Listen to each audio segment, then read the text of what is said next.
Hi friends, ನಮಸ್ಕಾರ ಎಲ್ರಿಗೂ. ಎಲ್ಲರೂ ಹೇಗಿದ್ದೀರಾ? ನಾನು ತುಂಬ ಚೆನ್ನಾಗಿದ್ದೀನಿ. ನೀವು ಚೆನ್ನಾಗಿದ್ದೀರಾ ಅನ್ಕೊತಾ ಇದ್ದೀನಿ. ಈ ಬೇಸಿಗೆ ಬಂತು ಅಂದರೆ ಸಾಕು, ಹಪ್ಪಳ ಸಂಡಿಗೆ ಸೀಸನ್ ಶುರು ಅಲ್ವಾ? ಸೊ ನಮ್ಮ ಮನೇಲಿ ನಾವು ಮಡಿಕೆ ಹಪ್ಪಳ ಮಾಡಿದ್ವಿ. ತುಂಬ ರುಚಿಯಾಗಿತ್ತು. ಯಾವ ರೀತಿ ಮಾಡಿದ್ವಿ? ಸ್ವಲ್ಪ ಪ್ರೊಸೆಸ್ ಜಾಸ್ತಿ, ಆದರೆ ರುಚಿ ಭಾಳ. ಸುಟ್ಕೊಂಡು ತಿನ್ನುವಂಥ ಹಪ್ಪಳ ಇದು. ಈ ಬೇಸಿಗೆಗೆ ಹೇಳಿ ಮಾಡಿಸಿದಂಥ ಹಪ್ಪಳ ಅಂತಲೇ ಹೇಳ್ಬೋದು. ಒಂದು ಸಲ ಮಾಡಿಟ್ಕೊಂಡ್ರೆ ವರ್ಷ ಪೂರ್ತಿ ತಿನ್ಬೋದಲ್ವಾ? ಬನ್ನಿ ಹಾಗಾದರೆ ನೋಡ್ಕೊಂಬರೋಣವಾ ಹೇಗೆಲ್ಲ ಮಾಡಿದ್ವಿ ನಾವು ಮಡಿಕೆ ಹಪ್ಪಳನ, ಅದಕ್ಕೆ ಏನೆಲ್ಲ ಬೇಕಿತ್ತು, ಯಾವ ರೀತಿ ಪ್ರೊಸೆಸ್ ಇತ್ತು ಅಂತ. Welcome back to my channel RR Kannada vlogs.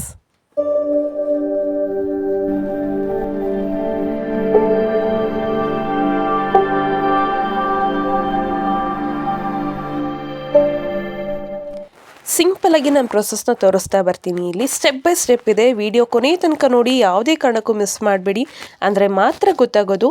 ಇದು ಬಂದು ಮಡಿಕೆ ಬೇಳೆ. ಮಡಿಕೆ ಬೇಳೆ ಅಂತ ನೀವು ಅಂಗಡಿಯಲ್ಲಿ ಕೇಳಿದರೆ ಖಂಡಿತ ಕೊಡ್ತಾರೆ. ಮಡಿಕೆ ಬೇಳೆ ತೊಗೊಂಡಿದ್ದೀನಿ. ಕರೆಕ್ಟಾಗಿ ನಾನು ಇಲ್ಲಿ 1 kg ಮಡಿಕೆ ಬೇಳೆನ ತೊಗೊಂಡಿದ್ದೀನಿ. ನಮ್ಮೂರಲ್ಲಿ ಮಡಿಕೆ ಬೇಳೆ ಬಂದುಬಿಟ್ಟು ಸುಮಾರು 130 ರೂಪಾಯಿ kg ಏನೋ ಇತ್ತು. ಸೊ 1 kg ಮಡಿಕೆ ಬೇಳೆ ತೊಗೊಂಡಿದ್ದೀನಿ. ಚೆನ್ನಾಗಿ ಆರಿಸಿ ಇಟ್ಕೊಳ್ಳಿ, ಯಾವುದೇ ರೀತಿ ತೊಳಿಬೇಡಿ. ಇನ್ನು ಇದು ಉದ್ದಿನ ಬೇಳೆ, ದುಂಡು ಉದ್ದಿನ ಬೇಳೆ ಅಂತ ಬರುತ್ತಲ್ವ, ಅಂದರೆ ಪೀಸ್ ಆಗಿರಲ್ಲ, ಹೋಳುಗಳಾಗಿರಲ್ಲ, ಪೂರ್ತಿ ರೌಂಡ್ ಉದ್ದಿನ ಬೇಳೆ ಬರುತ್ತಲ್ವ, ಆ ಉದ್ದಿನ ಬೇಳೆನ ನಾನಿಲ್ಲಿ ಅರ್ಧ kg ಉದ್ದಿನ ಬೇಳೆನ ತೊಗೊಂಡಿದ್ದೀನಿ. ಸೊ ನಿಮಗೆ ವಿಡಿಯೋದಲ್ಲಿ ಕ್ಲಿಯರಾಗಿ ಗೊತ್ತಾಗ್ತಾ ಇದೆ ನಾನು ಏನೇನು ಹಾಕ್ತಾ ಇದ್ದೀನಿ ಅಂತ. ಯಾವುದೇ ಕಾರಣಕ್ಕೂ ಮಿಸ್ ಮಾಡಬೇಡಿ, ಕೊನೆ ತನಕ ನೋಡಿ. ಸ್ಟೆಪ್ಸ್ ತುಂಬ ಇದೆ, ರುಚಿ ಬೇಕಲ್ವಾ? ಹಾಗಾದರೆ ನೋಡಲೇಬೇಕು. ಇದು ಬಂದು ಹೆಸರು ಬೇಳೆ, ಅಂದರೆ ಕೋಸಂಬರಿ ಎಲ್ಲ ಮಾಡ್ತೀವಲ್ವ, ಅದು ಕೂಡ ನಾನಿಲ್ಲಿ ಅರ್ಧ kgನ ತೊಗೊಂಡಿದ್ದೀನಿ. ಸೊ 1 kg ಮಡಿಕೆ ಬೇಳೆ, ಅರ್ಧ kg ಉದ್ದಿನ ಬೇಳೆ, ಹಾಗೆ ಅರ್ಧ kg ಹೆಸರು ಬೇಳೆ. ಮತ್ತು ಜೀರಿಗೆ ಬಂದು ಇಲ್ಲಿ 4 ಟೇಬಲ್ ಸ್ಪೂನಷ್ಟು ನಾನಿಲ್ಲಿ ಜೀರಿಗೆನ ತೊಗೊಂಡಿದ್ದೀನಿ. ಸೊ ಜೀರಿಗೆ ಆ ಘಮ ಬರಲಿಕ್ಕೆ ತುಂಬಾ ಹೆಲ್ಪ್ ಮಾಡುತ್ತೆ. ಮತ್ತು ಮೆಣಸಿನಕಾಳು ಬಂದುಬಿಟ್ಟು 2 ಟೇಬಲ್ ಸ್ಪೂನಷ್ಟು ನಾನಿಲ್ಲಿ ಮೆಣಸಿನಕಾಳನ್ನ ತೊಗೊಂಡಿದ್ದೀನಿ. ಕರೆ ಮೆಣಸು ತೊಗೊಂಡಿದ್ದೀನಿ. ನಿಮ್ಗೆ ಏನಾದರೂ ಬಿಳಿ ಮೆಣಸಿದ್ರೆ ಖಂಡಿತ ಅದನ್ನು ಉಪಯೋಗಿಸ್ಬೋದು. ಫಸ್ಟು ನಾನಿಲ್ಲಿ ಒಂದು ದೊಡ್ಡ ಪಾತ್ರೆಗೆ ಎಲ್ಲ ಕಾಳುಗಳನ್ನು ಹಾಕಿ ಮಿಕ್ಸ್ ಮಾಡಬೇಕು. ಸೊ ಅದಕ್ಕೇನು ಮಾಡಬೇಕು ಅಂದರೆ, ಫಸ್ಟು ಕ್ಲೀನಾಗಿ ನೀಟಾಗಿ ಒಣಗಿರುವಂಥ ಪಾತ್ರೆ ತೊಗೊಳ್ಳಿ. ಯಾವುದೇ ಕಾರಣಕ್ಕೂ ವೆಟ್ ಇರಬಾರ್ದು, ನೋಡ್ಕೊಳ್ಳಿ ಅದನ್ನು. ಹಾಗೆ ಬೇಳೆನ ಯಾವುದೇ ರೀತಿಯಲ್ಲಿ ತೊಳಿಬೇಡಿ, ಹಾಗೇ ಅಂಗಡಿಯಿಂದ ತೊಗೊಂಬಂದು ನೀಟಾಗಿ ಕಾಳಲ್ಲಿ ಏನಾದರೂ ಕಲ್ಲು ಕಡ್ಡಿ ಏನಾದರೂ ಇದ್ದರೆ ಆ ರೀತಿ ನೀಟಾಗಿ ಆರಿಸ್ಬಿಟ್ಟು ಎಲ್ಲ ಒಂದಾದಮೇಲೆ ಒಂದನ್ನು ಹಾಕ್ತಾ ಇದ್ದೀನಿ. ನೋಡ್ತಾ ಇದ್ದೀರಾ, 1 kg ಮಡಿಕೆ ಬೇಳೆ, ಅರ್ಧ kg ಉದ್ದಿನಬೇಳೆ, ಅರ್ಧ kg ಹೆಸರು ಬೇಳೆ ಹಾಕಿ, ಮತ್ತು ಇಲ್ಲಿ 4 ಚಮಚ ಜೀರಿಗೆನ ಹಾಕಿದ್ದೀನಿ. ಹಾಗೆ 2 ಟೇಬಲ್ ಸ್ಪೂನಷ್ಟು ಮೆಣಸಿನಕಾಳನ್ನ ಹಾಕಿದ್ದೀನಿ. ಇದೆಲ್ಲದನ್ನು ಚೆನ್ನಾಗಿ ಮಿಕ್ಸ್ ಮಾಡ್ಕೊಳ್ಳಿ. ಮಿಕ್ಸ್ ಮಾಡಿಕೊಂಡು ಹಿಟ್ಟಿನ ಮಿಷಿನ್ಗೆ ಹೋಗಿ ನೀವು ಇದನ್ನು ಗ್ರೈಂಡ್ ಮಾಡಿಸ್ಕೊಂಬರ್ಬೇಕು. ಮನೆಯಲ್ಲೇ ಮಿಕ್ಸಿ ಮಾಡ್ಕೊಳ್ಳಿಕ್ಕೆ ಆಗಲ್ಲ. ಸೊ ಮಿಷನಿಗೆ ತೊಗೊಂಡು ಹೋದರೆ 2 kg ಆಗುತ್ತಲ್ವ, ಅರ್ಧ kg 1 kg ಆಗುತ್ತೆ, ಅದು 1 kg. ಸೊ ಆರಾಮ್ಸೆ ಮಿಕ್ಸಿ ಅಂದರೆ ಗ್ರೈಂಡ್ ಮಾಡಿಕೊಡ್ತಾರೆ. ಬಟ್ ಏನು ಅಂದರೆ ಅಕ್ಕಿ ಮೇಲೆ ಹಾಕಿಸಿ, ನೀವು ಮಿಷನಲ್ಲಿ ಹಾಕ್ಸಿದ್ರೆ ಅಕ್ಕಿ ಮೇಲೆ ಹಾಕಿಸಿ. ಅದು ಹಾಕಿಸ್ಕೊಂಡು ಬರೋಷ್ಟೊತ್ತಿಗೆ ನಾವು ಇದಕ್ಕೆ ಏನೇನು ಮಸಾಲೆ ಬೇಕೋ ಅದನ್ನೆಲ್ಲ ರೆಡಿ ಮಾಡ್ಕೊಳ್ಳೋಣ ಅಂತ ರೆಡಿ ಮಾಡ್ಕೊತಾ ಇದ್ವಿ. ಅಷ್ಟರಲ್ಲಿ ನಮ್ಮ ಅಪ್ಪಾಜಿ ಹೋಗ್ಬಿಟ್ಟು ಅದನ್ನು ಗ್ರೈಂಡ್ ಮಾಡಿಸ್ಕೊಂಬರೋಕ್ಕೆ ಅಂತ ಹೋದರು. ಸೊ ನಾನಿಲ್ಲಿ ಏನು ಮಾಡಿದ್ದೀನಿ ಅಂದರೆ, ಒಂದು 1/4 kgಕ್ಕಿಂತ ಜಾಸ್ತಿ, ಅರ್ಧ kgಕ್ಕಿಂತ ಕಡಿಮೆ ಹಸಿಮೆಣ್ಸಿನ್ಕಾಯಿ ತೊಗೊಂಡಿದ್ದೀನಿ. ನೀಟಾಗಿ ಅದನ್ನು ವಾಶ್ ಮಾಡಿ, ಅಂದರೆ ನೀಟಾಗಿ ನೀರಲ್ಲಿ ತೊಳೆದ್ಬಿಟ್ಟು ಅದನ್ನು ನೀಟಾಗಿ ಚಿಕ್ಕ ಚಿಕ್ಕದಾಗಿ ಪೀಸಸ್ ಮಾಡಿ ಇಟ್ಕೊಂಡಿದ್ದೀನಿ. ಇಲ್ಲಿ ಹಸಿಮೆಣ್ಸಿನ್ಕಾಯಿ ನಿಮ್ಮ ಖಾರಕ್ಕೆ ತಕ್ಕಂತೆ ಹಾಕ್ಕೋಬೇಕು. ಆದರೆ ಒಂದು ಸ್ವಲ್ಪ ಖಾರ ಮುಂದಿದ್ದರೆ ತುಂಬ ಒಳ್ಳೆಯದು. ಅಂದರೆ ನಿಮಗೆ ಹಸಿ ಹಿಟ್ಟು ತಿಂದಾಗ ಖಾರ ಜಾಸ್ತಿ ಅನ್ನಿಸ್ಬೇಕು. ಸೊ ನೀವು ಅದನ್ನು ಹಪ್ಪಳ ಮಾಡಿ ಸುಟ್ಟಾಗ ನಾರ್ಮಲ್ ಆಗಿರುತ್ತೆ. ಸೊ ಇಲ್ಲಿ 1/4 kgಕ್ಕಿಂತ ಜಾಸ್ತಿ, ಅರ್ಧ kgಕ್ಕಿಂತ ಕಡಿಮೆ. ಇದಕ್ಕೆ ಒಂದು ಚಿಕ್ಕ ಗ್ಲಾಸಿಂದ 1 ಗ್ಲಾಸ್ ನೀರು ಇಟ್ಬಿಟ್ಟು ದೊಡ್ಡ ಪಾತ್ರೆಯಲ್ಲಿ ಆ ಮೆಣಸಿನ್ಕಾಯಿನೆಲ್ಲ ನೀರಲ್ಲಿ ಹಾಕಿ ಬೇಯಿಸ್ಕೋಬೇಕು. ಫ್ರೆಂಡ್ಸ್, ನೀರು ಜಾಸ್ತಿ ಬೇಡ, ಸ್ವಲ್ಪ ಇದ್ದರೆ ಸಾಕು. ಆ ಮೆಣಸಿನ್ಕಾಯಿ ಕಲರ್ ಚೇಂಜ್ ಆಗುತ್ತೆ. ನೀವೀಗ ನೋಡ್ತಾ ಇದ್ದೀರಲ್ವ, ಡಾರ್ಕ್ ಗ್ರೀನ್ ಏನಿದೆ ಅದು ಬೆಂದ ಮೇಲೆ ನಿಮಗೆ ಗೊತ್ತಿರುತ್ತೆ, ಸ್ವಲ್ಪ ಶೇಡ್ ಲೈಟ್ ಆಗುತ್ತೆ, ವೈಟಿಶ್ ಥರ ಆಗುತ್ತಲ್ವ, ಅಷ್ಟರ ತನಕ ಆದರೆ ಸಾಕು. ನಮಗೆ ನೀರು ಜಾಸ್ತಿ ಬೇಡ, ಅಂದರೆ ಮೆಣಸಿನ್ಕಾಯಿ ಮುಳುಗಬಾರ್ದು, ಅಷ್ಟನ್ನೇ ನೀರು ಹಾಕಿ. ಸೊ ಇದನ್ನು ನಾನೀಗೇನು ತೋರಿಸ್ತಾ ಇದ್ದೀನಲ್ಲ, ಇದೇ ಪ್ರೊಸೆಸ್ಸಲ್ಲೇ ನೀವು ಮಾಡಿ, ಏಕ್ದಮ್ ಸೂಪರಾಗಿ ಬರುತ್ತೆ ಮಾತ್ರ. ಸೊ ನೀರು ಚೆನ್ನಾಗಿ ಕುದ್ಮೇಲೆ ಮೆಣಸಿನ್ಕಾಯಿ ಕಲರ್ ಕೂಡ ಚೇಂಜ್ ಆಗುತ್ತೆ, ಅಂದರೆ ಇಲ್ಲಿ ನೀರಲ್ಲಿ ಚೆನ್ನಾಗಿ ಮೆಣಸಿನ್ಕಾಯಿ ಬೆಂದಿದೆ ಅಂತ. ಸೊ ಇಷ್ಟು ಬೆಂದಾದಮೇಲೆ ನೀವು ತಗೊಂಬಿಡ್ಬೋದು, ಅಥವಾ ಪೂರ್ತಿ ನೀರು ಹೋಗೋ ತನಕ ನೀವು ಅದನ್ನು ಕುದಿಸ್ಕೋಬೋದು. ಆಪ್ಷನ್ ನಿಮ್ಮ ಹತ್ರನೇ ಇರುತ್ತೆ. ಸ್ವಲ್ಪ ಜಾಸ್ತಿ ಕುದ್ರೂ ಏನು ಪ್ರಾಬ್ಲಮ್ ಇಲ್ಲ, ಬಟ್ ನನಗೆ ಇಷ್ಟ ಸಾಕು ಅನ್ನಿಸ್ತು, ಸೊ ಆಫ್ ಮಾಡಿದ್ದೀನಿ. ಕಲರ್ ಚೇಂಜ್ ಆಗಿದೆ. ಮೇ ಬಿ ಕ್ಯಾಮ್ರಾದಲ್ಲಿ ಅಷ್ಟೊಂದು ಜಸ್ಟಿಫೈ ಮಾಡುತ್ತೋ ಇಲ್ಲೋ ಗೊತ್ತಿಲ್ಲ, ಬಟ್ ಏಕ್ದಮ್ ಕಲರ್ ಲೈಟಾಗಿ ಸ್ವಲ್ಪ ಚೇಂಜ್ ಆಗಿತ್ತು. ಸೊ ಬೇಯಿಸ್ಕೊಂಡು ಇಟ್ಕೊಂಡಿರುವಂಥ ಮೆಣಸಿನ್ಕಾಯಿನ ನೀರು ಬಿಟ್ಬಿಟ್ಟು ಸಪ್ರೇಟ್ ಮಾಡಿ ನಾನು ಎತ್ತಿಟ್ಕೊಂಡಿದ್ದೀನಿ. ಇನ್ನು ಇದಕ್ಕೆ ಬೆಳ್ಳುಳ್ಳಿ ಬಂದು ಸಿಕ್ಕಾಪಟ್ಟೆ ಬೇಕು. ಸುಮಾರು ನಾನಿಲ್ಲ 100 ಗ್ರಾಮ್ ಬೆಳ್ಳುಳ್ಳಿ ಅಷ್ಟು ತೊಗೊಂಡಿದ್ದೀನಿ. ಹಾಗೆ ಒಂದು ದೊಡ್ಡ ಹಿಡಿಯಷ್ಟು ಕೊತ್ತಂಬರಿ, ಕರಿಬೇವು, ಒಂದು 4 ದೊಡ್ಡ ಈರುಳ್ಳಿನ ಚಿಕ್ಕದಾಗೆ ಹೆಚ್ಚಿಟ್ಕೊಂಡಿದ್ದೀನಿ. ಹಾಗೆ ನಾನು ಆಗಲೇ ಬೇಯಿಸಿಟ್ಕೊಂಡಿದ್ದೆ ಅಲ್ವಾ ಆ ಮೆಣಸಿನ್ಕಾಯಿ, ಮತ್ತು ಇಲ್ಲಿ 1-1.5 ಟೇಬಲ್ ಸ್ಪೂನಷ್ಟು ಜೀರಿಗೆ. ಇದು ಬಂದು ಹಪ್ಪಳದ ಖಾರ ಅಂತ. ಸೊ ನೀವು ಅಂಗಡೀಲಿ ಹೋಗಿ ಕೇಳಿದ್ರೆ ಕೊಡ್ತಾರೆ, ಸೇಮ್ ಉಪ್ಪಿದ್ದಂಗೆ ಇರುತ್ತೆ ಹಪ್ಪಳದ ಖಾರ ಅಂತ. ಒಂದು ಅರ್ಧ ಟೇಬಲ್ ಸ್ಪೂನಷ್ಟು ಹಪ್ಪಳದ ಖಾರ ತೊಗೊಂಡಿದ್ದೀನಿ. ಒಂದು ದೊಡ್ಡ ಮುಷ್ಟಿ ಆಗುವಷ್ಟು ಹುಣಸೆ ಹಣ್ಣು ನೀರಲ್ಲಿ ನೆನೆ ಇಟ್ಕೊಂಡಿದ್ವಿ. ಸುಮಾರು ನೀವು ಒಂದು 100-150 ಗ್ರಾಮ್ ಅಷ್ಟು ಅಂದ್ಕೊಳ್ಳಿ ಹುಣಸೆ ಹಣ್ಣು, ಮತ್ತು 1 ಟೇಬಲ್ ಸ್ಪೂನಷ್ಟು ಅರಿಶಿನ. ಇದಿಷ್ಟನ್ನು ನಾವು ಮಸಾಲೆಗೆ ಬೇಕಾಗಿದ್ದಂಥ ಸಾಮಾನು. ನನಗೇನು ತೋರಿಸ್ತೆ ಅದನ್ನು ಸ್ಟೆಪ್ ಬೈ ಸ್ಟೆಪ್ಪು ಈ ಮಿಕ್ಸಿ ಜಾರ್ಗೆ ಹಾಕ್ತಾ ಹೋಗ್ತೀನಿ, ಹುಣಸೆ ಹಣ್ಣಿನೊಂದು ಬಿಟ್ಬಿಟ್ಟು. ಸೊ ಇಲ್ಲಿ ನೋಡಿ, ಫಸ್ಟು ಈರುಳ್ಳಿನ ಎಷ್ಟು ಚಿಕ್ಕದಾಗಿ ಸಾಧ್ಯನೋ ಅಷ್ಟು ಚಿಕ್ಕದಾಗಿ ಮಾಡಿಕೊಂಡ್ರೆ ಮಸಾಲೆ ಬೇಗನೆ ರುಬ್ಬಹುದು, ಅಂದರೆ ಬೇಗ ಕೈ ಆಡ್ಬೋದು, ಇಲ್ಲಾಂದರೆ ಕಷ್ಟ ಆಗುತ್ತಲ್ವ. ಸೊ ನಾನು ಫಸ್ಟ್ ಏನು ಮಾಡಿದೆ, ಎಲ್ಲದನ್ನು ಹಾಕ್ಕೊಂಡ್ಬಿಟ್ಟೆ. ನಾನು ಹಾಕ್ಕೊಳ್ಳೋಷ್ಟು ಮಿಕ್ಸಿ ಮಾಡೋಷ್ಟೊತ್ತಿಗೆ ನಮ್ಮಮ್ಮ ಏನು ಮಾಡಿದ್ರು ಅಂದರೆ ಆ ಹುಣಸೆ ಹಣ್ಣಿನ ಪಲ್ಪ್ನೆಲ್ಲ ಸಪ್ರೇಟ್ ಮಾಡಿ ಇಟ್ಟಿದ್ರು. ನಾನು ನಿಮಗೆ ತೋರಿಸ್ತೀನಿ ಯಾವ ರೀತಿ ಮಾಡಿದರು ಅಂತ. ನೀಟಾಗಿ ಕೊತ್ತಂಬರಿ ಮತ್ತು ಕರಿಬೇವನ್ನ ವಾಶ್ ಮಾಡಿ ಇಟ್ಕೊಳ್ಳಿ. ಅದನ್ನು ಕೂಡ ಇದಕ್ಕೆ ಹಾಕಿ ಸ್ವಲ್ಪ ನೀರಿನ ಅಂಶ ಇದ್ದರೆ, ಅಂದರೆ ವಾಶ್ ಮಾಡಿದಷ್ಟು ನೀರಿನ ಅಂಶ ಇದ್ದರೆ ಸಾಕು, ಮತ್ತು ನೀವು ಎಕ್ಸ್ಟ್ರಾ ನೀರನ್ನ ಇಲ್ಲಿ ಆ್ಯಡ್ ಮಾಡುವಂಥ ಅವಶ್ಯಕತೆಯೇ ಇಲ್ಲ. ತುಂಬ ಚೆನ್ನಾಗಿರುತ್ತೆ ಹಪ್ಪಳ. ಟೇಸ್ಟ್ ಮಾತ್ರ ಈ ಬಿಸಿ ಬಿಸಿ ಅನ್ನ, ತಿಳಿ ಸಾರಿಗೆ, ಮೊಸರನ್ನಕ್ಕೆ ಸಖತ್ತಾಗಿರುತ್ತೆ ಹಪ್ಪಳ. ಮಿಸ್ ಮಾಡದೆ ಟ್ರೈ ಮಾಡಿ. ಸೀಸನ್ ಅಲ್ವಾ, ಸೀಸನ್ ಇದ್ದಾಗಲೇ ಮಾಡ್ಕೊಂಬಿಡ್ಬೇಕು. ಆಮೇಲೆ ಮತ್ತೆ ಚಳಿಗಾಲ, ಮಳೆಗಾಲ ಅಂದರೆ ಏನೂ ಮಾಡ್ಕೊಳ್ಳಿಕ್ಕಾಗಲ್ಲ ಅಲ್ವಾ. ಸೊ ಈಗ ಅದಾದಮೇಲೆ ಕೊತ್ತಂಬರಿ, ಕರಿಬೇವು ಆದಮೇಲೆ ನಾನು ಬೇಯಿಸಿಟ್ಕೊಂಡಂತಹ ಹಸಿಮೆಣ್ಸಿನ್ಕಾಯಿನ ಹಾಕಿದ್ದೀನಿ. ಆ್ಯಕ್ಚುಲಿ ಜೀರಿಗೆನ ಲಾಸ್ಟಿಗೆ ಹಾಕ್ಕೋಬೇಕಂತೆ, ಬಟ್ ನಾನು ಸ್ವಲ್ಪ ಸ್ಟಾರ್ಟಿಂಗೆ ಹಾಕ್ಕೊಂಬಿಟ್ಟೆ. ಆಮೇಲೆ ಅಮ್ಮ ಏನಂದರು, ಇಲ್ಲ ಲಾಸ್ಟಿಗೆ ಹಾಕಬೇಕು, ಈಗಲೇ ಹಾಕಬೇಡ ಅಂದರು. ಸೊ ಬೆಳ್ಳುಳ್ಳಿನ ಹಾಕಿದ್ದೀನಿ. ಬೆಳ್ಳುಳ್ಳಿ ನಾನು ಆಗಲೇ ಹೇಳ್ದಂಗೆ ಸುಮಾರು ಒಂದು 100 ಗ್ರಾಮಷ್ಟು ಬೆಳ್ಳುಳ್ಳಿ ತೊಗೊಂಡಿದ್ದೀವಿ. ಇನ್ನೊಂದು ಸ್ವಲ್ಪ ಜೀರಿಗೆ ಹಾಕ್ತಿದ್ದೆ, ಅಮ್ಮ ಈಗ ಬೇಡ ಲಾಸ್ಟಿಗೆ ಹಾಕೋಣ ಅಂದರು. ಯಾಕಂದರೆ ಜೀರಿಗೆ ಬಾಯಿಗೆ ಸಿಗಬೇಕಂತೆ, ಹಾಗಾಗಿ ಜೀರಿಗೆ ಲಾಸ್ಟಿಗೆ ಹಾಕಿದ್ದೀವಿ. ಹಪ್ಪಳದ ಖಾರ ಬಂದುಬಿಟ್ಟು ನಾನಿಲ್ಲಿ 1 ಟೇಬಲ್ ಸ್ಪೂನಷ್ಟು ಹಪ್ಪಳದ ಖಾರನ ತೊಗೊಂಡಿದ್ದೀನಿ, ಅದನ್ನು ಕೂಡ ಹಾಕಿದ್ದೀನಿ. ಹಾಗೆ ಅರಿಶಿನ ಕೂಡ ಅಷ್ಟೇ 1 ಟೇಬಲ್ ಸ್ಪೂನಷ್ಟು ಅರಿಶಿನ. ಸ್ವಲ್ಪ ಕಲರಿಗೂ ಬರುತ್ತೆ, ಹಾಗೆ ಆರೋಗ್ಯಕ್ಕೂ ಒಳ್ಳೆಯದಲ್ವಾ. ಇದೆಲ್ಲದನ್ನು ಹಾಕ್ಕೊಂಡು ಫಸ್ಟ್ ನಾನು ಮಿಕ್ಸಿ ಮಾಡ್ಕೊಂಬರೋಣ ಅಂತ ಹೋದೆ. ಬಟ್ ಏನು ಅಂದರೆ ಅದಕ್ಕೆ ನೀರೇನು ಆ್ಯಡ್ ಮಾಡಿರಲ್ವಲ್ಲ, ಸ್ವಲ್ಪ ಬೇಗ ಮಿಕ್ಸಿ ಆಗೋದಿಲ್ಲ, ಲೇಟಾಗೇ ಆಗುತ್ತೆ. ವೇಟ್ ಮಾಡಿ ನೀಟಾಗಿ ಅದನ್ನು ಮಿಕ್ಸಿ ಮಾಡ್ಕೋಬೇಕು. ಸ್ವಲ್ಪ ರುಚಿಗೆ ತಕ್ಕಷ್ಟು ಉಪ್ಪು ನಾನು ಇಲ್ಲಿ ಹಾಕ್ಕೊಂಡಿದ್ದೀನಿ ಮಸಾಲೆಗೆ. ಬೇಕು ಅಂದರೆ ನೀವು ಆಮೇಲೆ ಬೇಕು ಅಂದ್ರೂ ಹಾಕ್ಕೋಬೋದು, ಅಂದರೆ ಈ ಹಿಟ್ಟಿಗೆ ಕೈ ಆಡಿಸ್ಬೇಕಾದ್ರೆ, ಉಳ್ಳೆ ಹಾಕಬೇಕಾದ್ರೂ ಆ್ಯಡ್ ಮಾಡ್ಕೋಬೋದು. ಬಟ್ ಈಗಲೇ ನೋಡಿ ಹಾಕ್ಕೊಳ್ಳೋದು ಒಳ್ಳೆಯದು. ಅಷ್ಟೊತ್ತಿಗೆ ನಮ್ಮಮ್ಮ ಹುಣಸೆ ಹಣ್ಣಿನ ಪಲ್ಪ್ನ ನೀಟಾಗಿ ಈ ರೀತಿ ತೆಗೆದಿಟ್ಟಿದ್ರು. ಸೊ ಫಸ್ಟು ನಾನು ಗ್ರೈಂಡ್ ಮಾಡ್ಕೊಂಬಂದಾಗ ಅದು ನೀಟಾಗಿ ಗ್ರೈಂಡ್ ಆಗಲಿಲ್ಲ, ಯಾಕಂದರೆ ಅದ್ರಲ್ಲಿ ನೀರೇನೋ ಹಾಕಿರಲ್ವಲ್ಲ. ಹಾಗಾಗಿ ಅಮ್ಮ ಏನಂದ್ರು ಅವಾಗ, ಹುಣಸೆ ಹಣ್ಣಿನ ರಸ ಅಷ್ಟು ಹಾಕ್ಕೊಂಡ್ಬಿಟ್ಟು ಮಿಕ್ಸಿ ಮಾಡಿಬಿಡು, ಬೇಗ ಆಗುತ್ತೆ ಅಂದರು. ಎಸ್, ಆಮೇಲೆ ಇದು ಪ್ರೊಸೆಸ್ ಕೂಡ ಹೌದು. ಸೊ ಈಗೇನು ಮಾಡಬೇಕು, ಆ್ಯಕ್ಚುಲಿ ಹುಣಸೆ ಹಣ್ಣಿನ ರಸನ ಹಾಕಿಬಿಟ್ಟು ನೀಟಾಗಿ ಮಿಕ್ಸಿ ಮಾಡ್ಕೊಂಬಂದ್ರೆ ಕ್ವಿಕ್ಕಾಗಿ ಮಿಕ್ಸಿ ಆಗುತ್ತೆ. ತುಂಬ ಟೇಸ್ಟಿಯಾಗಿರುತ್ತೆ ಮಾತ್ರ ಮಸಾಲ. ನೋಡ್ತಾ ಇದ್ದೀರಲ್ಲ, ಗ್ರೀನ್ ಕಲರ್. ಯಾಕೆ ಹೇಳಿ, ಕರಿಬೇವು, ಮೆಣಸಿನ್ಕಾಯಿ, ಕೊತ್ತಂಬರಿ ಎಲ್ಲ ಗ್ರೀನೇ ಅಲ್ವಾ. ಸೊ ಗ್ರೀನ್ ಕಲರ್ ಆಗಿರುತ್ತೆ. ಈ ಟೈಮಲ್ಲಿ ನೀವು ಸ್ವಲ್ಪ ಜೀರಿಗೆನ ಹಾಕಿಬಿಟ್ಟು ಜಸ್ಟ್ ಆನ್ ಆ್ಯಂಡ್ ಆಫ್ ಒಂದ್ಸಲ ಮಾಡ್ಕೊಂಬಿಟ್ರೆ ಸಾಕು, ಪರ್ಫೆಕ್ಟಾಗಿ ಮ್ಯಾಚ್ ಆಗುತ್ತೆ. ಸೊ ಈ ಘಮ ಮಾತ್ರ ಹೆಂಗಿರುತ್ತೆ ಅಂದರೆ, ಆಲ್ಮೋಸ್ಟ್ ನಾವು ಮಡಿಕೆ ಹಿಟ್ಟು ಹಾಕ್ಸ್ಕೊಂಬರೋಷ್ಟೊತ್ತಿಗೆ ಮನೆಯೆಲ್ಲ ಘಮ ಘಮ ಇರುತ್ತೆ. ಇನ್ನು ಈ ಮಸಾಲೆ ರೆಡಿ ಆದರೆ ಸೂಪರಾಗಿರುತ್ತೆ ಮಾತ್ರ. ಇದು ಸೇರು, ನಾರ್ಮಲ್ ಸೇರು. ಈಗ ಮದುವೆ ಆದಮೇಲೆ ಸೇರೋದ್ರೊಳಗೆ ಹೋಗ್ತಾರಲ್ವ, ಆ ಸೇರಲ್ಲಿ 1.5 ಸೇರಷ್ಟು ನಾನು ಹಿಟ್ಟನ್ನು ಫಸ್ಟು ಜರಡಿ ಇಟ್ಕೊತಾ ಇದ್ದೀನಿ. ಯಾವ್ದು ಹೇಳಿ, ಫಸ್ಟು ನಾನು ಮೆಷರ್ಮೆಂಟ್ ತೋರಿಸ್ಬಿಟ್ಟು ಗ್ರೈಂಡ್ ಮಾಡಿಸ್ಕೊಂಬರಕ್ಕೆ ಕಳಿಸಿದ್ದೀನಿ ಅಂತ ಹೇಳಿದೆ ಅಲ್ವಾ, ಆ ಹಿಟ್ಟು ಬಿಸಿ ಬಿಸಿಯಾಗಿ ಬಂದಿತ್ತು. ಸೊ ಅದನ್ನು 1.5 ಸೇರಷ್ಟು ನಾನಿಲ್ಲಿ ಹಿಟ್ಟು ಜರಡಿ ಇಟ್ಕೊಂಡು ಒಂದು ದೊಡ್ಡ ಪರಾತಕ್ಕೆ ಸ್ವಲ್ಪನೇ ಮಸಾಲೆ ಹಾಕ್ಕೊತ, ಸ್ವಲ್ಪನೇ ಹಿಟ್ಟು ಹಾಕ್ಕೊತ ಚೆನ್ನಾಗಿ ಕೈ ಆಡಬೇಕು. ಟ್ರಿಕ್ ನಂಬರ್ 1 ಇಲ್ಲೇ ಇರೋದು. ಹಿಟ್ಟು ಯಾವುದೇ ಕಾರಣಕ್ಕೂ ನೀರಾಗಬಾರ್ದು, ಅಂದರೆ ತುಂಬಾ ಗಟ್ಟಿಯಾಗಿರಬೇಕು. ನೀವು ಎಷ್ಟು ನಾದ್ತೀರೋ, ಎಷ್ಟು ಅದಕ್ಕೆ ಪ್ರೆಸ್ ಕೊಡ್ತೀರೋ ಅಷ್ಟು ಚೆನ್ನಾಗಿರುತ್ತೆ. ಸೊ ಯೂಶ್ವಲಿ ಗಂಡು ಮಕ್ಕಳಲ್ಲಿ ಸ್ವಲ್ಪ ಸ್ಟ್ರೆಂತ್ ಜಾಸ್ತಿ ಇರುತ್ತಲ್ವ, ಹಾಗಾಗಿ ನಾವು ಸ್ವಲ್ಪ ನಮ್ಮ ಅಪ್ಪಾಜಿ ಹೆಲ್ಪ್ ತೊಗೊಂಡ್ವಿ, ಬೇಗ ನಾದ್ಬೋದು ಅಂತ. ಎಸ್, ಅವರು ಎಷ್ಟು ಪ್ರೆಷರ್ ಹಾಕಿ ನಾದ್ಕೊಡ್ತಾರೆ ಅಂತಂದರೆ, ನಮಗೆ ಯಾವ ರೀತಿ ಬೇಕಿತ್ತು ಅಂದರೆ, ನಾವು ನೀರು ಜಾಸ್ತಿ ಆ್ಯಡ್ ಮಾಡಲ್ಲ, ಲಿಕ್ವಿಡ್ ಜಾಸ್ತಿ ಇರಲ್ವಲ್ಲ, ಗಟ್ಟಿ ಪ್ರೆಷರ್ ಇರಬೇಕು. ಆ್ಯಂಡ್ ಫ್ರೆಂಡ್ಸ್, ತುಂಬ ಹುಷಾರಾಗಿರಿ. ಹಸಿಮೆಣ್ಸಿನ್ಕಾಯಿ ಖಾರ ಇದ್ದರೆ ಖಂಡಿತ ನೀವು ಬೇರೆ ಕೈಯಲ್ಲಿ ಏನಾದರೂ ಈ ರೀತಿ ಕಲಿಸ್ತಾ ಇದ್ದರೆ ಕೈ ತುಂಬ ಉರಿಯುತ್ತೆ. ಅದಕ್ಕೇನಾದರೂ ನೆಕ್ಸ್ಟ್ ಪ್ರೊಸೀಜರ್ ಅಲೋವೆರಾ ಜೆಲ್ ಆಗಿರ್ಬೋದು, ಅಥವಾ ಮಜ್ಜಿಗೆಯಲ್ಲಿ ಕೈ ತೊಳ್ಕೊಳ್ಳೋದಾಗಿರ್ಬೋದು, ನೆಕ್ಸ್ಟ್ ಏನು ಮಾಡ್ಬೋದು, ಐಸ್ ಕ್ಯೂಬ್ಸ್ ಇಟ್ಕೊಳ್ಳೋದಾಗಿರ್ಬೋದು, ರೆಡಿ ಇಟ್ಕೊಳ್ಳೇಬೇಕು. ಏನು ಮಾಡೋಕ್ಕಾಗಲ್ಲ, ಬಾಯಿಗೆ ರುಚಿ ಬೇಕು ಅಂದರೆ ವರ್ಷಕ್ಕೊಂದ್ಸಲ ಇಷ್ಟು ಕಷ್ಟಪಡಲೇಬೇಕಲ್ವ. ಹಾಗಾಗಿ ಎಲ್ಲ ಪ್ರಿಕಾಷನ್ಸ್ನ ರೆಡಿ ಇಟ್ಕೊಂಡು ಶುರು ಮಾಡ್ಕೊಳ್ಳೋದು ಒಳ್ಳೇದು. ಇಲ್ಲಾಂದರೆ ನೈಟೆಲ್ಲ ನಮಗೆ ನಿದ್ದೆ ಮಾಡೋದು ಕಷ್ಟ ಆಗುತ್ತೆ. ಇನ್ ಕೇಸ್ ಖಾರ ಜಾಸ್ತಿ ಇದ್ದರೆ ಮೆಣಸಿನ್ಕಾಯಿ ಒಂದೊಂದು ಸಲ ಏನೋ ಒಂದು ಸಲ ಓಕೆ ನಾರ್ಮಲ್ ಅಂತಲೇ ಅನಿಸುತ್ತೆ.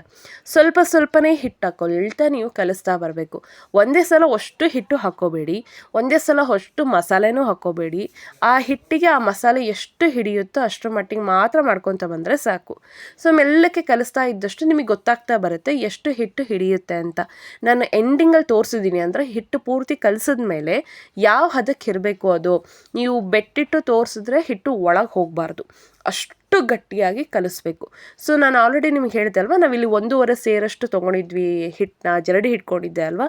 ಸೊ ಆ 1.5 ಸೇರಿಗೆ ಎಷ್ಟು ಮಸಾಲೆ ಹಿಡಿಯುತ್ತೋ ಅಷ್ಟು ಮಸಾಲೆನ ನೀವು ಏಕ್ದಮ್ ಒಂದೇ ಸಲನೂ ಅಲ್ಲ, trip by trip, first trip, second trip, third trip ಅಂತ ಎಷ್ಟು ಸಾಧ್ಯನೋ ಅಷ್ಟು ಮಸಾಲೆನ ಹಾಕ್ಕೊಂಬಿಟ್ಟು ನೀಟಾಗಿ ಈ ರೀತಿ ನಾದ್ಕೊತಾ ಬನ್ನಿ. ನೋಡ್ತಾ ಇದ್ದೀರಾ ಎಷ್ಟು ನೀಟಾಗಿ ನಾದ್ಕೊತಾ ಇದ್ದಾರೆ ಅಂತ. ಸೊ ಟೈಮ್ ಆಗುತ್ತೆ. ಇಲ್ಲಿ ನೋಡಿ, ಪ್ರೆಸ್ ಇಟ್ಟರು ಕೈ ಇಟ್ಟರು ಅದು ಒಳಗೆ ಹೋಗಬಾರ್ದು, ಮತ್ತು ಅದು ಪ್ಲಂಪ್ ಆಗುತ್ತೆ, ಅಂದರೆ ಮೇಲ್ಗಡೆ ಬರುತ್ತೆ. ಸೊ ಆ ರೀತಿಯಾಗಿ ನೀವು ಹಿಟ್ಟನ್ನ ರೆಡಿ ಮಾಡ್ಕೋಬೇಕು. ಸೊ ಈ ಥರ ನಮ್ಮ ಮನೇಲಿ ನಾವು ಹೆಚ್ಚು ಕಮ್ಮಿ 3 ಉಂಡೆ ಆಗಿದ್ವು ಹಿಟ್ಟು ರೆಡಿ ಮಾಡಿ ಇಟ್ಕೊಂಡಿದ್ದು. ಸೊ ಇಷ್ಟು ಆದಮೇಲೆ ಒಂದು ಪಾತ್ರೆಯಲ್ಲಿ ನಾವು ಎತ್ತಿಟ್ಟು ಅದನ್ನು ಹೋಲ್ ನೈಟ್, ಇಡೀ ರಾತ್ರಿ ನೆನಿಲಿಕ್ಕೆ ಇಟ್ಬಿಡ್ಬೇಕು. ಅಂದರೆ ಅವತ್ತಿನ ದಿವಸನೇ ನಿಮಗೆ ಇದನ್ನು ಮಾಡ್ಲಿಕ್ಕೆ ಬರಲ್ಲ. ಹೋಲ್ ನೈಟ್ ನೀವು ಇಟ್ಬಿಟ್ರೆ ಮಾರನೇ ದಿನ ಅಷ್ಟೊತ್ತಿಗೆ ಚೆನ್ನಾಗಿ ಅದು ಹಿಟ್ಟು ನೆಂದ್ಕೊಂಡಿರುತ್ತೆ. ಇದು ಫಸ್ಟ್ ಡೇ ಪ್ರೊಸೀಜರ್. ಇಷ್ಟೆಲ್ಲ ನೀವು ಮಾಡಿಬಿಟ್ಟು ಒಂದು ಪ್ಲೇಟ್ ಮುಚ್ಚಿ ಅವತ್ತಿನ ದಿವಸ ಎತ್ತಿಟ್ಬಿಟ್ರೆ ಮುಗೀತು. ಸೊ ನೆಕ್ಸ್ಟ್ ಡೇ, ಇವತ್ತು ನೈಟ್ ನೀವು ಮಾಡಿಟ್ಟಿದ್ದೀರಾ ಅಂದರೆ ನೆಕ್ಸ್ಟ್ ಡೇ ಈವ್ನಿಂಗ್ ಅಷ್ಟೊತ್ತಿಗೆ ಇಲ್ಲಿ ನೋಡಿ ಹಿಟ್ಟು ಎಷ್ಟು ಚೆನ್ನಾಗಿ ನೆಂದ್ಕೊಂಡಿದೆ ಅಂತ. ನಾನಿಲ್ಲಿ ನಿಮಗೆ 1 ಉಂಡೆ ತೋರಿಸಿದ್ದೀನಿ ಯಾವ ರೀತಿ ನೆಂದಿತ್ತು ಅಂತ. ಇನ್ನು 2 ಆಲ್ರೆಡಿ ಮಾಡಿದ್ವಿ ನಾವು. ಸೊ 1 ಉಂಡಿನ ನಿಮಗೆ ವಿಡಿಯೋದಲ್ಲಿ ತೋರಿಸಿದ್ದೀನಿ. ಸೊ ಈ ರೀತಿಯಾಗಿ ಹಿಟ್ಟು ಕ್ಲೀನಾಗಿ ನೆಂದಿರುತ್ತೆ. ಸೊ ನಿಮಗೆ ಜಾಸ್ತಿ ಪ್ರೆಷರ್ ಕೊಟ್ಟು ಮಾಡೋವಂಥದ್ದು ಏನೂ ಇರಲ್ಲ. ಆ್ಯಂಡ್ ಮೋರ್ ಓವರ್ ಈ ಹಪ್ಪಳ ಏನಿದೆ ಒಂದು ಹರಿಯೋದಿಲ್ಲ, ಅಷ್ಟು ನೀಟಾಗಿ ಬರುತ್ತೆ. ಇದಕ್ಕೇನು ಮಾಡಬೇಕು ಅಂದರೆ ಒಂದು ಒಳ್ಕಲ್ಲಲ್ಲಿ ಸ್ವಲ್ಪ ತುಪ್ಪ ಹಚ್ಬಿಟ್ಟು ಒಳ್ಕಲ್ಗೆ ಈ ಹಿಟ್ಟನ್ನ ಹಾಕಿಬಿಟ್ಟು ಚೆನ್ನಾಗಿ ಕುಟ್ಟಬೇಕು.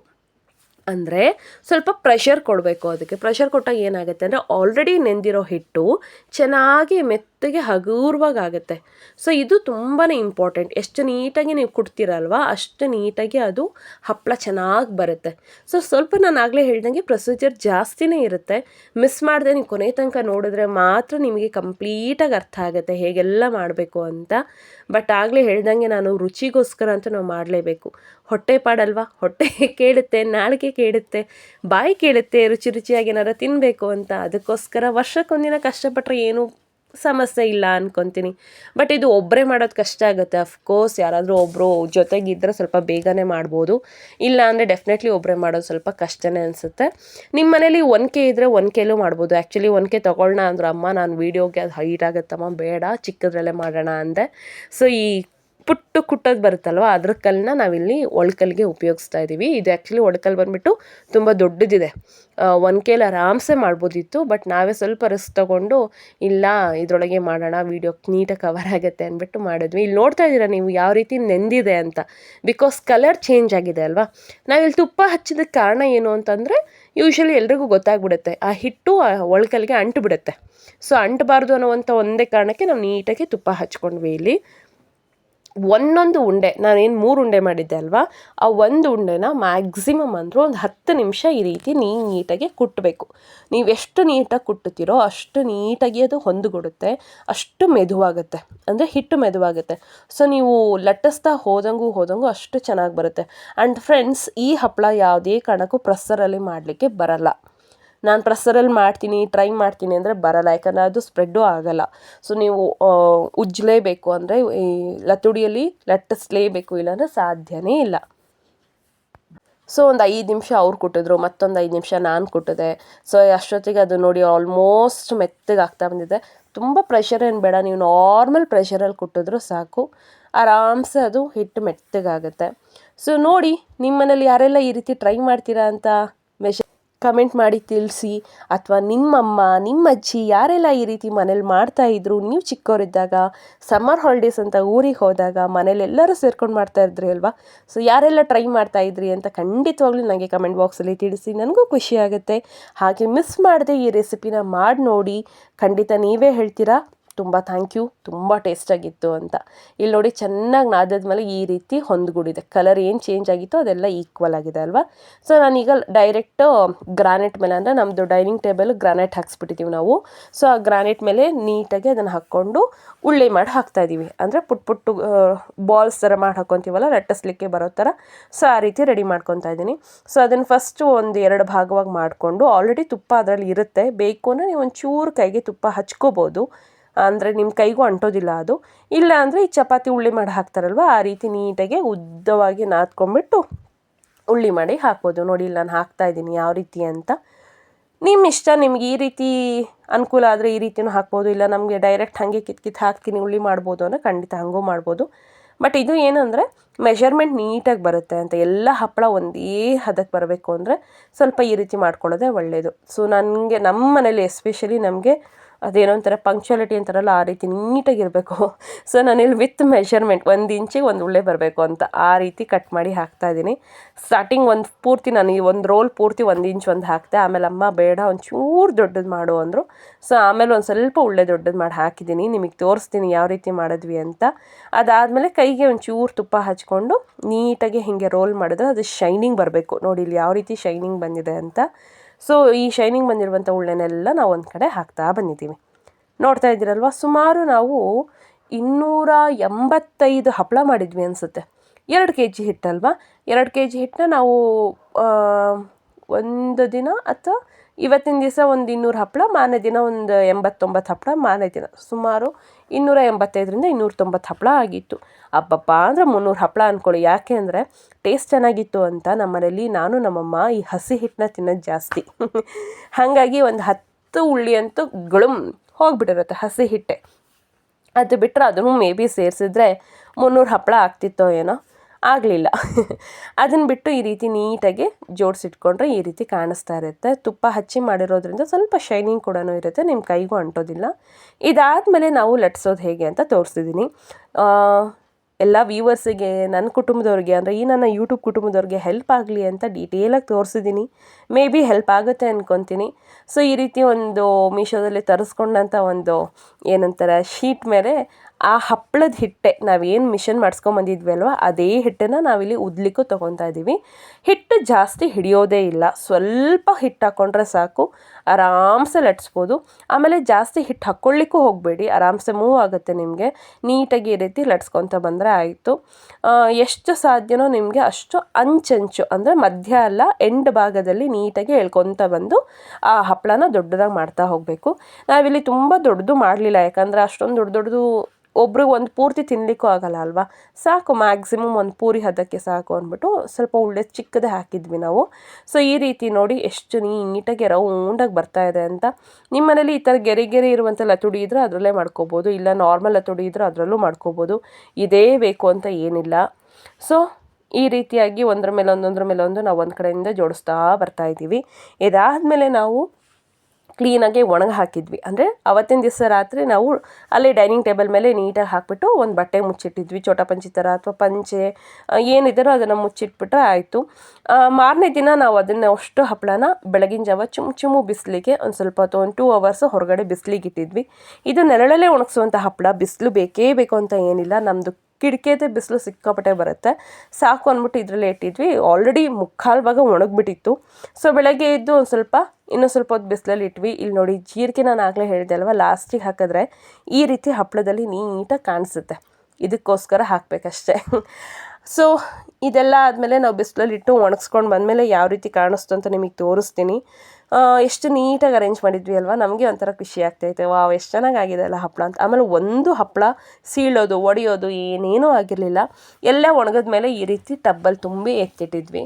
ಸೊ ನಾನು ಆಗಲೇ ಹೇಳ್ದಂಗೆ ಒಂದು 285ರಿಂದ 290 ಹಪ್ಪಳ ಆಗಿತ್ತು. ತುಂಬ ಖುಷಿಯಾಯಿತು. ಒಂದು ಹಪ್ಪಳ ಒಡೆಯಲ್ಲ, ಸೀಳಲ್ಲ, ಮುರಿಯಲ್ಲ, ಏನೂ ಆಗಲ್ಲ. ಇನ್ನೇನು ಸುಟ್ಕೊಂಡು ತಿಂದೇ ಬಿಡೋಣ ಅಂದ್ಬಿಟ್ಟು ಸುಟ್ಟು ಅದನ್ನು ನಾವು ಟೇಸ್ಟ್ ಮಾಡಿದ್ದು ಆಯಿತು. ತುಂಬ ಚೆನ್ನಾಗಿ ಬಂದಿತ್ತು, ಉಪ್ಪು ಹುಳಿ ಖಾರ ಎಲ್ಲ. ಖಂಡಿತ ಟ್ರೈ ಮಾಡಿ ನೀವು, ತುಂಬ ಚೆನ್ನಾಗಿರುತ್ತೆ. ಮಿಸ್ ಮಾಡದೆ ಟ್ರೈ ಮಾಡಿ. ಹಾಗೆ ಟ್ರೈ ಮಾಡಿದ್ಮೇಲೆ ರೆಸಿಪಿ ಹೇಗಿತ್ತು ಅಂತ ಕಮೆಂಟಲ್ಲಿ ಮಾಡೋದನ್ನ ಮರಿಬೇಡಿ. ಮತ್ತೆ ಹೊಸ ವಿಡಿಯೋ ಜೊತೆ ನಾನು ನಿಮ್ಮ ಮುಂದೆ ಬರ್ತೀನಿ. ಸಮ್ಮರ್ ಆಗಿರೋದ್ರಿಂದ ಹೊಸ ಹಪ್ಪಳ ಸಂಡಿಗೆ ಜೊತೆ ಖಂಡಿತ ನಿಮ್ಮ ಮುಂದೆ ಬರ್ತೀನಿ. ಅಲ್ಲಿ ತನಕ ವೆಯ್ಟ್ ಮಾಡ್ತಾ ಇರಿ. ಮಿಸ್ ಮಾಡದೆ ನನ್ನ ವ್ಲಾಗಿಗೋಸ್ಕರ ಕಾಯ್ತಾ ಇರಿ. ಸಬ್ಸ್ಕ್ರೈಬ್ ಮಾಡ್ಕೊಂಡು ನೋಡಿ. ಹಾಗೆ ವಿಡಿಯೋ ಇಷ್ಟ ಆದರೆ ನಿಮ್ಮ ಫ್ರೆಂಡ್ಸ್ಗೂ ಶೇರ್ ಮಾಡಿ, ಅವ್ರಿಗೂ ಸಬ್ಸ್ಕ್ರೈಬ್ ಮಾಡ್ಕೊಳ್ಳೋಕೆ ಹೇಳಿ. ಮತ್ತೆ ಸಿಗ್ತೀನಿ ಹೊಸ ವಿಡಿಯೋ ಜೊತೆ. ಅಲ್ಲಿ ತನಕ take care, bye, see you. Subscribe ಮಾಡ್ಕೊಳ್ಳಿ, ಬೇಗ ಮಾಡ್ಕೊಂಡು ನೋಡಿ. ಬಾಯ್.